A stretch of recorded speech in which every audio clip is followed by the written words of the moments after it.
جو حسین کا نیاز کھائے گا وہ کبھی حسین کی نمک حرامی نہیں کرے گا۔ جب کیوں کا شربت نہ پیو، نیاز نہ کھاؤ، مجلسوں میں نہ جاؤ۔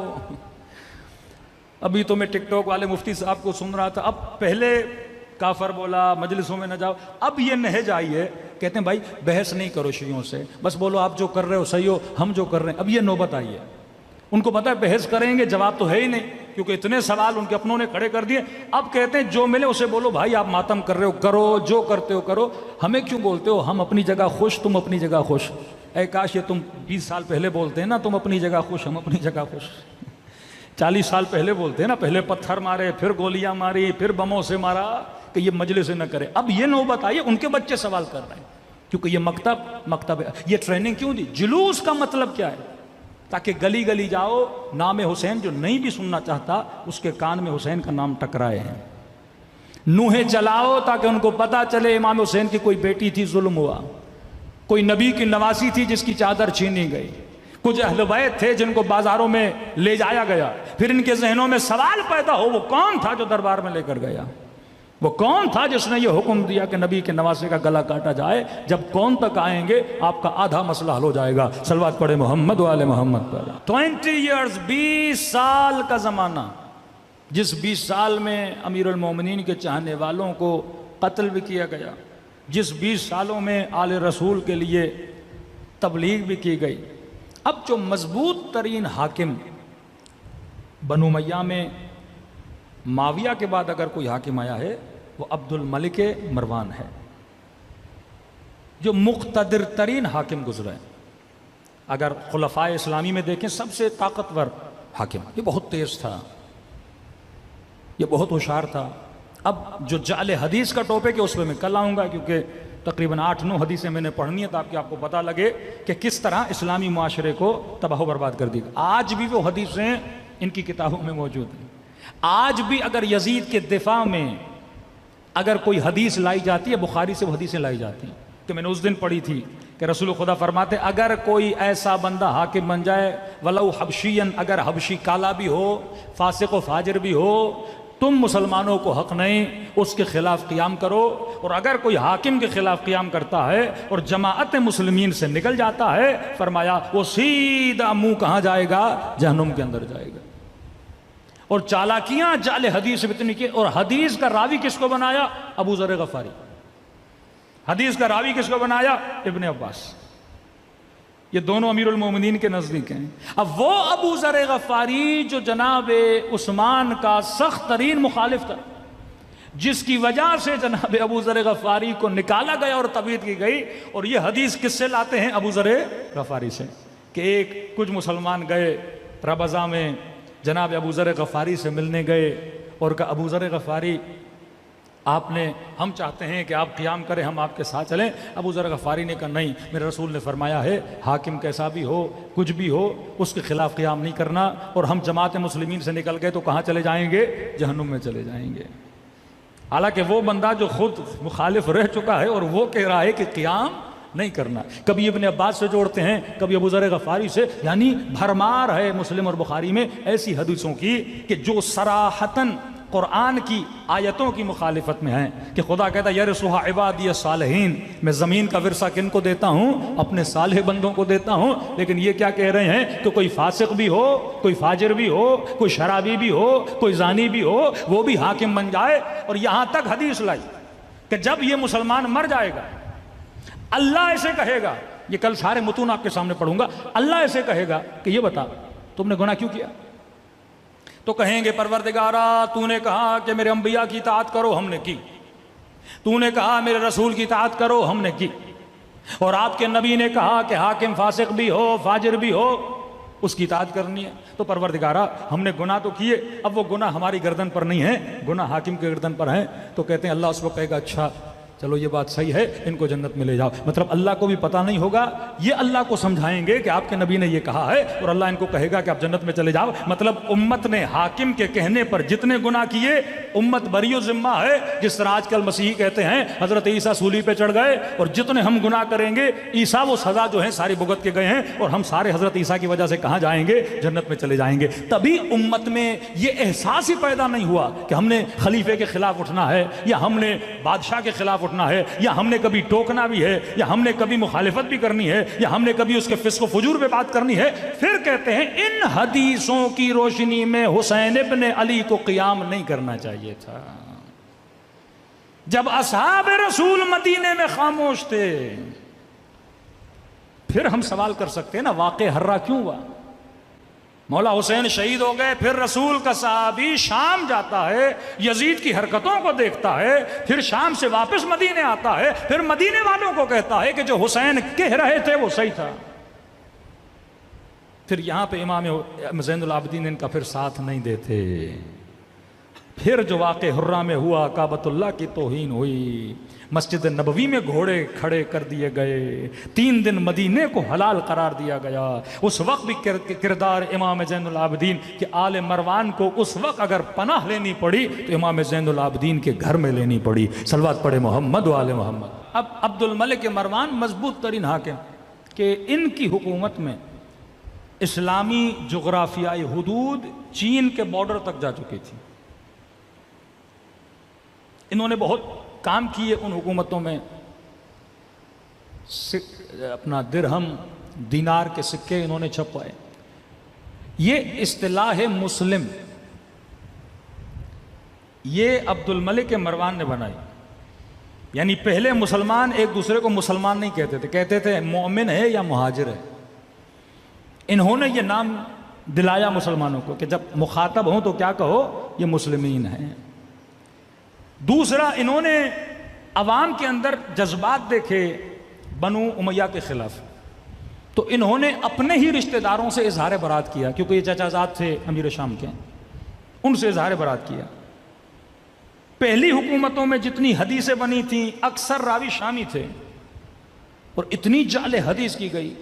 انہوں نے ایک نیا کام کیا، انہوں نے کہا اب کیونکہ واقعاً شام کے لوگ ہماری باتوں پر اب دھیان نہیں دے رہے، کیونکہ شامی مسلمان نہیں تھے، ان کو مسلمان بنایا، عدالت کا نعرہ لگا کہ وہ قتل کر رہے ہیں، اسلام میں قتل نہیں ہے، اسلام میں عدالت ہے، اسلام میں حکمت ہے۔ انہوں نے دیکھا بھائی آپ بھی وہی کام کر رہے ہو، کعبۃ اللہ کو کوئی گرا رہا ہے، وہی قتل وہی غارت، تو لوگوں کے اندر بھی احساس بیزاری پیدا ہوا۔ تو انہوں نے بنو امیہ سے اظہار ابزار کیا، اور کچھ راویان حدیث کو جو مدینے کے تھے ان کو شام بلایا کہ اب منبر پر کوئی ایسا بندہ نہیں بیٹھے گا جو شامی ہو۔ لوگوں کا بھروسہ جیتنے کے لیے مدینے سے بندہ بلایا، اس کا نام بھی کل بتاؤں گا، صحابی رسول، اسے بلایا تاکہ اب وہ لوگوں کو حدیث سنائے کہ رسول خدا نے یہ کہا، رسول خدا نے یہ کہا، تاکہ اہل شام کو یقین ہو کہ یہ کیا کہہ رہے ہیں، سچ کہہ رہے ہیں۔ ان کو پوری اور نیٹ ورک عبد الملک مروان کا اتنا مضبوط تھا، اگر یہ کوئی فیصلہ کرتے تھے کہتے ہیں ودن 6 منتھ پورے عالم اسلام کی حدود میں وہ فیصلہ پہنچ جاتا تھا۔ اب شام میں حکومت عبد الملک کی، مدینے میں حکومت عبداللہ ابن زبیر کی، ان دونوں کا آپس میں ٹکر ہوتا ہے۔ اب شام کے لوگ مدینے جانا چاہتے ہیں، ان کو پتا ہے کہ ہم نے 20 سال یا اتنے سال شامیوں کو مدینے نہیں جانے دیا، شامیوں نے کبھی اصحاب رسول کی حدیثیں نہیں سنی۔ اب اگر کوئی شامی مدینے چلا جاتا، رسول خدا کی بات کو سنتا، یہ بڑا تعجب کرتے تھے۔ ایک شامی مدینے آتا تھا، امام زین العابدین سے ملتا تھا، فوراً اس کا مائنڈ چینج، کہتے ہیں ہم نے جو سنا ہے ویسا تو کچھ بھی نہیں ہے۔ امام حسن سے ملتے تھے، گالیاں دیتے تھے، لیکن امام حسن کا کردار دیکھتے تھے، پریشان ہو کے پوچھتے تھے ارے جو ہمیں بتایا گیا وہ اور ہے، جو ہمیں دکھایا جا رہا ہے وہ اور ہے۔ جنگ صفین میں آتے تھے، امیر المومنین سے ملتے تھے، یہ فوراً بدل جاتے تھے، ارے جو ہمیں کہا گیا وہ علی اور ہے، جو ہم دیکھ رہے ہیں وہ علی اور ہے، جو حسن بتایا گیا وہ اور ہے، جو دکھا رہے ہیں وہ اور ہے۔ بالکل اسی طرح آج جو شیعہ ان کو بتایا گیا وہ اور ہے، حقیقت میں جو شیعہ ہے وہ اور ہے۔ اس قدر مضبوط ان کا پروپیگنڈا تھا، لہٰذا عبد الملک نہیں چاہتا تھا کہ یہ لوگ مدینے جائیں۔ تو کہتے ہیں ایک حدیث اس نے بنوائی، جعلی حدیث، کسی نے حدیث بنائی کہ رسول خدا نے فرمایا کہ صرف 3 مسجدیں احترام والی نہیں ہیں، مسجد اقصیٰ کا بھی بہت بڑا احترام ہے، اور فرمایا جب نبی معراج پر گئے تھے تو اس پتھر پہ پاؤں رکھ کے گئے تھے، جو پتھر کہاں ہے؟ مسجد اقصیٰ میں ہے، اور اس پتھر کی عبادت کرنا بالکل ایسے ہے جیسے خانہ خدا کی طواف کرنے عبادت کرنا، تاکہ یہ شامی مدینے نہ جائیں۔ یہ سارے شامی کہاں جاتے تھے؟ فلسطین جاتے تھے، صرف اس نیت سے کہ اگر ہم مکے نہیں جا سکتے تو وہی ثواب ہم کہاں کمانے جائیں؟ ہم فلسطین میں کمانے جائیں۔ صلوات پڑھے محمد و آل محمد پر۔ صرف ایک مثال دو، یہ زمانہ تھا اشاعرہ کا اور دوران جبریہ، آپ کے 5ویں اور 6 امام نے کتنا کام کیا۔ کہتے ہیں جب یہ خلیفہ بنا، اس نے جو خطبہ دیا، اس نے اپنے زمانے میں امر بالمعروف پر پابندی لگائی۔ پہلا خطبہ دیا، کہا اے لوگو تم دوسروں کو تقوی کی دعوت دیتے ہو اور تمہارے اندر خود تقوی نہیں ہے، تو لہٰذا تمہیں کسی اور کو تقوی کی دعوت دینے کی ضرورت بھی نہیں ہے، اور کہا آج کے بعد اگر کوئی مجھے کہے گا نا کہ متقی بن جا، میں سب سے پہلے اس کا گلا کاٹوں گا۔ اب امت جانتی ہے کہ یہ بندہ کیسا ہے۔ جب حملہ کیا حجاج کے ہاتھوں مدینے پر، کہ امام زین العابدین نے کہا تھا عبداللہ ابن زبیر کا گلا ایسے کاٹے جائے گا جیسے بکرے کا گلا کاٹا جاتا ہے۔ عبداللہ ابن زبیر کو ذبح کر دیا گیا، اس کی حکومت مدینے پر بھی آ گئی۔ منجنیقوں سے حجاج ابن یوسف کے ہاتھوں سے کعبۃ اللہ کو زخمی کیا، حجر اسود اس واقعے میں ٹوٹا۔ یہ وہ زمانہ تھا جب انہوں نے حملہ، اب لوگ دیکھتے تھے کیسا بندہ ہے۔ اپنے زمانوں میں انہوں نے امر بالمعروف کو منع کر دیا، کیونکہ امام حسین کے قیام کے محرکات کو آپ دیکھیں گے، پہلی بنیاد ہے لِآمِرَ بِالْمَعْرُوفِ وَأَنْهَى عَنِ الْمُنْكَرِ۔ میں حسین کیسے دیکھوں؟ کوئی شرابی رسول خدا کے ممبر پر بیٹھا ہے، کوئی فاسق و فاجر رسول خدا کے ممبر پر بیٹھا ہے، پہلی پابندی لگائی کہ قطعاً کبھی بھی کوئی بندہ امر بالمعروف اور نہی عن المنکر نہیں کرے گا۔ دوسرا، پورے عالم اسلام میں ایک قرآن کی قرأت کو عام کیا۔ اس کی نیت یہ تھی کہ جتنے بھی اسلامی ممالک ہیں وہاں پہ صرف ایک ورژن چلے، جس طرح آج ہمارے کوئی حنفی ہے، کوئی شافعی ہے، کوئی کیا نہیں، کہ پورے عالم اسلام میں ایک ورژن کو عام کیا جائے، اور ایک ورژن کو عام کر دیا گیا۔ منع حدیث کر دی گئی، وہی حدیثیں جو حکومت سے آتی تھیں وہ لوگوں کو سنائی جاتی تھیں، کسی بندے کو اجازت نہیں تھی کہ وہ بندہ کیا کرے، کسی حاکم پہ تبلیغ کرے۔ اب حاکم تو بن گیا، عوام کے اندر مباحث شروع ہو گئے۔ انہوں نے کہا الملک لمن غلب، یہ ایک اصول بنایا انہوں نے کہ حکومت اس کی ہوگی، رسول خدا نے فرمایا حکومت اس کی ہوگی جو حکومت پر غالب آ جائے۔ اب حدیث تھی، لوگوں نے سمجھے مان لی۔ مسجدوں میں جب لوگ بیٹھتے تھے تو آپس میں بحث کرتے تھے، یہ کیسے ممکن ہے، اگر کوئی فاسق آ کر قبضہ کر لے تو کیا ہم نے اس کی اطاعت کرنی ہے؟ تو پھر انہوں نے دلیلیں دینا شروع کر دی۔ دلیل کیا کی؟ کہا کہ قرآن کی آیت ہے، کوئی ایسا درخت کا پتا بھی نہیں ہے جو گرے اور اللہ کو پتہ نہ ہو۔ ایسا ہے کہ نہیں؟ سب نے کہے کہ یہ بتاؤ کہ مثلا یہ ٹشو کا ڈبہ یہاں ہے، اللہ کو علم ہے کہ نہیں؟ کا علم ہے۔ کہ جب خدا کو علم ہے مطلب خدا روک نہیں رہا، اور خدا روک نہیں رہا تو مطلب یہ کام کس کی مرضی سے ہو رہا ہے؟ اللہ کی مرضی سے ہو رہا ہے۔ ہم کون ہوتے ہیں اللہ کی مرضی کے بیچ میں آنے والے؟ اگر عبد الملک آج بادشاہ ہے، اللہ کو پتا تھا کہ نہیں؟ کا پتا تھا۔ اللہ کو پتا تھا مطلب اللہ راضی ہے کہ نہیں؟ کہ اللہ راضی ہے۔ کہ جب اللہ راضی ہے ہم کون ہوتے ہیں قیام کرنے والے؟ اللہ خود روک لیتا۔ یہ فرقہ اشاعرہ کہ کائنات میں جو کچھ بھی ہو رہا ہے ہم مجبور ہیں، یہ واقعاً ان کے مفتی آج یہی دلیلیں دیتے ہیں۔ کیا خدا چاہتا تو یزید کو روکتا؟ اللہ نے نہیں روکا۔ اللہ چاہتا حسین کو بچاتا؟ اللہ نے نہیں بچایا۔ لہٰذا اللہ راضی تھا، ہم کون ہوتے اللہ کی رضایت میں آنے والے؟ وہی جملہ کہ اللہ کی مرضی کسی نیک کو چاہے جہنم میں بھیج دے، وہ کسی بدکار کو چاہے جنت میں بھیج دے۔ ہم کچھ بھی نہیں ہوتے اللہ کے سامنے بات کرنے والے، اور ملک اس کا ہے جو غالب آ گیا۔ یہ سوچ کیوں بنی؟ کیونکہ برادران اہل سنت کے پاس خلیفے بنانے کا کوئی میکنزم نہیں ہے۔ پہلا خلیفہ بنا جناب ابو بکر، سقیفہ میں جھگڑا ہوا، جناب سعد زخمی ہوئے، کچھ بجھ بھی کر کے انہوں نے خلیفہ بنایا، ایک امت کا حصہ بنا۔ کچھ لوگ مخالف بھی تھے، جس میں جنگ چلی، جنگیں جن کو جناب مالک ابن نویرہ جن کو مرتد بولا گیا، کچھ ایسے تھے جو ارتداد میں چلے کہ خلیفے کی مخالفت کریں۔ اب آپ کہتے ہو پاکستانی وزیر اعظم کیسے بنے؟ ایک میکینزم ہے کہ ایم پی ایم این اے ہوں گے اور وہ ووٹ دیں گے اور جو پارٹی اکثریت میں آئے گی وزیر بنائے گے. اب یہ ہے کہ امت کے پاس خلیفے بنانے کا میکینزم کیا ہے؟ شیعوں کے پاس تو ہے کہ خلیفہ کہاں سے تعین ہوتا ہے؟ اللہ کی طرف سے ہوتا ہے. پہلے خلیفے کو سقیفہ میں بنایا امت نے، سمجھو کچھ امت کے اکابر جمع ہوئے، پہلے خلیفے بن گئے. اب دوسرے خلیفے بھی اسی میکینزم میں بنتے، لیکن نہیں، دوسرے خلیفے کو پہلے نے بنایا.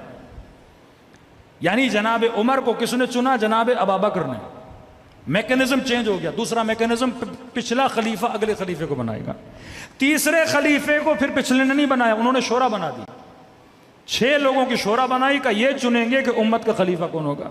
چوتھے خلیفے امیر المومنین، میکینزم ٹوٹل چینج ہو گیا، ڈیموکریسی آ گئی، امت کی اکثریت امیر المومنین کے دروازے پہ آ گئی، تو علی آپ کو خلیفہ بننا ہے. 5ویں خلیفے معاویہ ابن ابی سفیان، وہ تلوار کے زور پہ خلیفہ بنے. مطلب نہ امت بیچ میں، نہ پچھلے نے اوکے بولا، نہ ڈیموکریسی آئی، 5ویں ایسے بنے. اب 6 7ویں پہ چلے جائیں ان کا معاملہ. مطلب امت کے پاس کوئی میکینزم تھا ہی نہیں، تو انہوں نے کہا ہم کوئی میکینزم تو دینا. میکینزم کیا بنایا؟ الملک لمن غلب، حکومت اسی کی ہوگی جو غلبہ کر لے. 99 میں نواز شریف ماشاءاللہ لگا، حکومت کس کی؟ مشرف کی. جو غلبہ پا جائے، مطلب جس کی لاٹھی اس کی بھینس والے قانون پہ چلنے لگے. لیکن اہل بیت نے کہا اس طرح قانون نہیں چلتا. حکومت الہی نمائندے کا انتخاب کون کرتا ہے؟ پروردگار عالم کرتا ہے. اب اس حاکم نے خود کو بچانے کے لیے جعلی حدیثیں بنائیں. حاکم فاسق بھی ہو، حاکم فاجر بھی ہو، امت کو حق نہیں قیام کرنے کے لیے. میں آپ کو ایک لیٹر انٹرنیٹ پہ موجود ہے. اچانک سعودی عرب میں سیکولرزم بڑھ رہا ہے. اب آپ سوچئے 40 سال سے جن لوگوں کو نماز کا درس، حجاب کا درس، قرآن کا درس، اللہ کا درس، دین کا درس، یہ حرام ہے، یہ حلال ہے، یہ کرو، یہ نہ کرو، اچانک سے وہاں پہ سنیما کھلے، کلب کھلے، جوا کے اڈے کھلے. اب ظاہر ہے ایک قوم کی آپ تربیت کرتے ہو اور اچانک آپ اپنی ہی تربیت کے اگینسٹ چلتے ہو، تو لوگوں میں اعتراضات اٹھتے ہیں. سعودی عرب میں دیندار طبقے نے اتنا اعتراض کیا کہ کیا ہو رہا ہے سعودی عرب میں، کہ آج یہ ٹک ٹاک کے مفتی قطعاً ایک لفظ نہیں نکالتے. یہ وہی حکومت پرور ذہن ہے، امر بالمعروف کی عادت ہی نہیں ہے کہ برے کو برا کہنا، نہیں، برا اپنا بھی ہے تو کوئی بات نہیں، اس کی تعریف کرو. آفیشل لیٹر نکلا مفتیوں کا سعودی عرب کا، انٹرنیٹ پہ موجود ہوگا، اور اس لیٹر میں انہوں نے لکھا کہ ہمیں پتا ہے کہ ملک میں جو ہو رہا ہے وہ غلط ہے.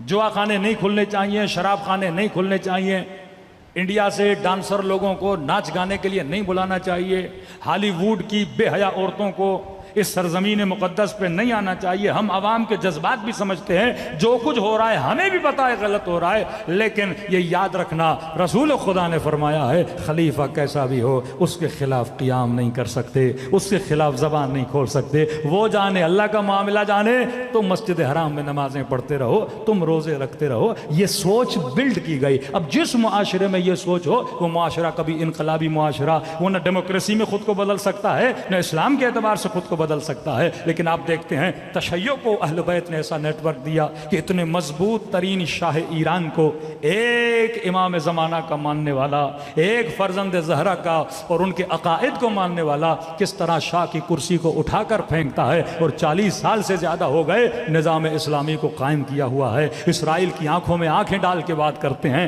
استعمار کی آنکھوں میں آنکھیں ڈال کے بات کرتے ہیں. یہ وہ تربیت تھی نیٹ ورک امیر المؤمنین کی، امام حسین کی نیٹ ورک کی، کہ ظالم سے بات کرنے کی جرت پیدا کرو، ملت کے اندر خودداری پیدا کرو. جب تک قوموں کے اندر خودداری نہیں، قوموں کے اندر کوئی عزت نہیں. کیوں آج پاکستانی کہیں بھی جاتا ہے نہ پاسپورٹ کی عزت ہے، نہ اس ملک کے لوگوں کی عزت کی جاتی ہے، کیونکہ خودداری نہیں ہے. جن قوموں میں خودداری ہوتی ہے دنیا بھی ان قوموں کی عزت کرتی ہے. الحمدللہ آج حسین کے چاہنے والوں کی عزت ہے. الحمدللہ آج جن کی نسبت امیر المومنین سے ہے ان کی عزت کی جاتی ہے. تو ہمیشہ کہتا ہوں کل کے مرحب بھی علی سے ڈرتے تھے اور آج کے مرحب بھی سید علی سے ڈر رہے ہیں. صلوات پڑھے محمد و آل محمد. استعمار اور استعماری طاقتیں کبھی نہیں چاہتے ہیں کہ مسلمانوں کے ذہنوں میں حریت والا مائنڈ سیٹ پیدا ہو، خودداری والا مائنڈ سیٹ. شاہ فیصل مارے گئے، بھٹو مارے گئے. جو بھی انسان استعمار کے سامنے کھڑا ہونا چاہتا ہے وہ چاہے کسی بھی فرقے سے ہو اسے مار دیا جاتا ہے. کیونکہ یہ فکر اہل بیت ہے. ابھی یہ فکر الحمدللہ پیدا ہو رہی ہے. آج کسی پڑھے لکھے مسلمان کو یہ حدیثیں دکھاؤ گے نا کہ ظالم فاسق پتہ نہیں کیا کیا آ جائے، اس کے خلاف مطلب بات بھی نہ کرو اس کے خلاف. نے بعض اوقات ایک میرے کسی سفر میں مسلمان بھائی میرے ساتھ تھے، تو انہوں نے کہا آپ اہل بیت کو معصوم مانتے ہیں. میں نے کہا بندہ خدا کی قسم ہمارے یہاں 14 معصوم ہیں. میں نے کہا آپ نے 1 لاکھ کو معصوم بنا دیا ہے. ہمارے یہاں کتنے معصوم ہیں؟ 14. عدالت صحابہ کا کانسیپٹ کیا ہے؟ رسول کے 1 لاکھ صحابی تھے، کا 1 لاکھ کے 1 لاکھ معصوم. میں نے کہا ہمارے یہاں معصوم وہ ہو جس کو خدا نے یہ طاقت دی ہے کہ وہ گناہ نہیں کرتا، وہ معصوم. لیکن آپ کے یہاں یہ ہے کہ گناہ کرے بھی تب بھی معصوم ہے. یعنی کہ تو کمال کی تعریف ہے. ایک مصر کے عالم کہتے واقعا ہمارا عقیدہ شیعوں سے 2 قدم آگے. وہ تو کہتے ہیں علی بن ابی طالب معصوم ہے، مطلب علی گناہ نہیں کرتے. حسن ابن علی معصوم ہے، حسن گناہ نہیں کرتے. کہتے کوئی گناہ ہو تو ہمیں دکھاؤ. معصوم کا مطلب ہے اس کو اللہ نے صلاحیت دی ہے، گناہ کرتے ہی نہیں ہے. لیکن ہم نے کیا کیا کہ اگر گناہ کرے بھی تب بھی کہا وہ جنت جائے گا، ہمیں سوال کی بھی اجازت نہیں ہے. یہ ہے ذہنوں کو قفل لگانے والی بات. لیکن آج نسلیں سوال کر رہی ہیں. جب انسان کا ذہن بیدار ہو جاتا ہے تو انسان سوال کرتا ہے. قرآن نے اصول بنا ان اکرمکم عند اللہ اتقاکم. نوح کا بیٹا ہے، گناہ کرے گا، اللہ کہتا ہے سزا ملے گی. آدم کا بیٹا حابیل و قابیل گناہ کرے گا، اللہ کہتا ہے سزا ملے گی. یعقوب کے بیٹے یوسف کے بھائی گناہ کریں گے، اللہ کہتا ہے توبہ کرنی پڑے گی.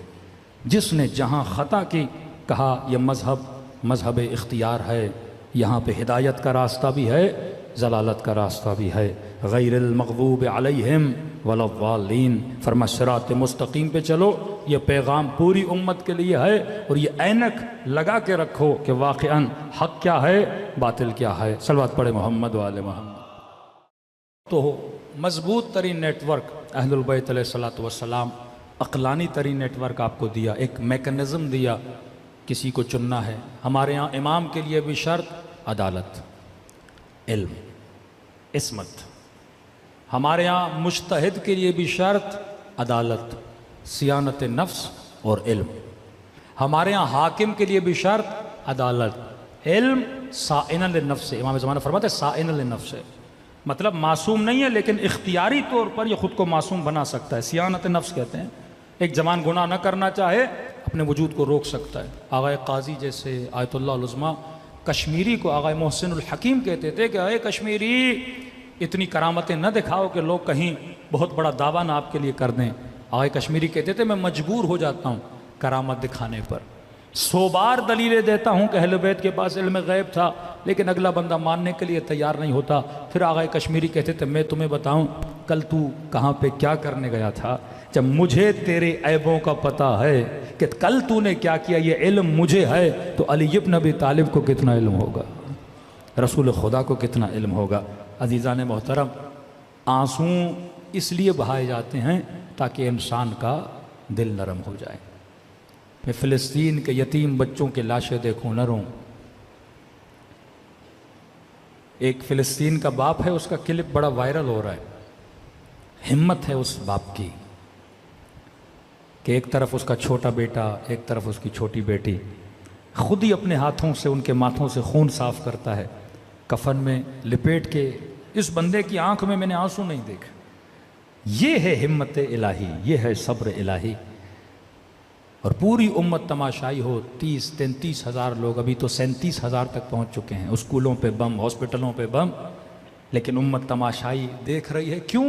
کیونکہ جو امت امام حسین کے خلاف جو ظلم ہوا اس کے خلاف آواز نہ اٹھا سکے، وہ کسی بھی مظلوم کے خلاف آواز اٹھانے کی صلاحیت نہیں پیدا کر سکتی. فرمایا آوازوں کے اٹھنے کے لیے ضروری ہے کہ انسان کے دل نرم ہو جائیں. تبھی کہا جتنا رو سکتے ہو زیادہ رو. اے جوان، شب جمعہ آئے آدھا گھنٹہ گریہ کرو. جمعے کا دن آئے دعائے ندبہ. ندبہ کا مطلب گریہ. ندبہ امام زمانہ کو یاد کر کے آنسو بہا کرو. این الطالب بدم المقتول بکربلا، کہاں ہے حسین کے خون کا بدلہ لینے والا؟ کہاں ہے جناب سیدہ پہ ظلم کا بدلہ لینے والا؟ فرمایا آنکھیں جتنی نم ہوں گی دل انسان کا اتنا نرم ہوتا ہے. تبھی فرمایا یا غیاث المستغیثین